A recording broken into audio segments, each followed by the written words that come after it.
ఒక్కొక్కరికి 15,000. AP CM Chandrababu తల్లులకి ఇచ్చిన సూపర్ గుడ్ న్యూస్. తల్లికి వందనం పథకం ఇదే చంద్రబాబు ఇచ్చిన మరో మాటకి నిలబడే ఉదాహరణ.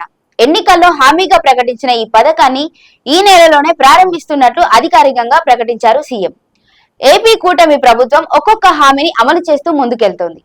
ఇక ఈ పథకం కింద ఎంతమంది విద్యార్థులు ఉంటే అంతమందికి ఒక్కొక్కరికి 15,000 చెల్లించబోతున్నామని తేల్చి చెప్పారు చంద్రబాబు. గతంలో వైసీపీ ప్రభుత్వం అమలు చేసిన అమ్మఒడి పథకానికి కొత్త రూపమే తల్లికి వందనం.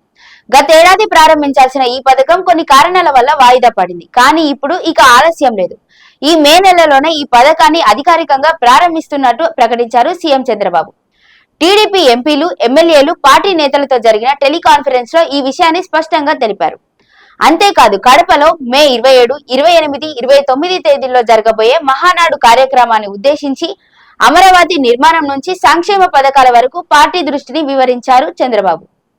ఈ సందర్భంలోనే తల్లికి వందనంతో పాటు అన్నదాత సుఖీభవ పథకం కూడా ఈ నెలలోనే ప్రారంభించనున్నట్టు ప్రకటించారు. తల్లికి వందనం పథకం కింద పాఠశాలలు మొదలయ్యే లోపే విద్యార్థుల తల్లులకి నేరుగా 15,000 అందించనున్నట్టు సీఎం చంద్రబాబు స్పష్టంగా చెప్పారు. ఇది కేవలం ఆర్థిక సహాయమే కాదు, తల్లి ప్రేమకి ప్రభుత్వం ఇచ్చే గౌరవం కూడా.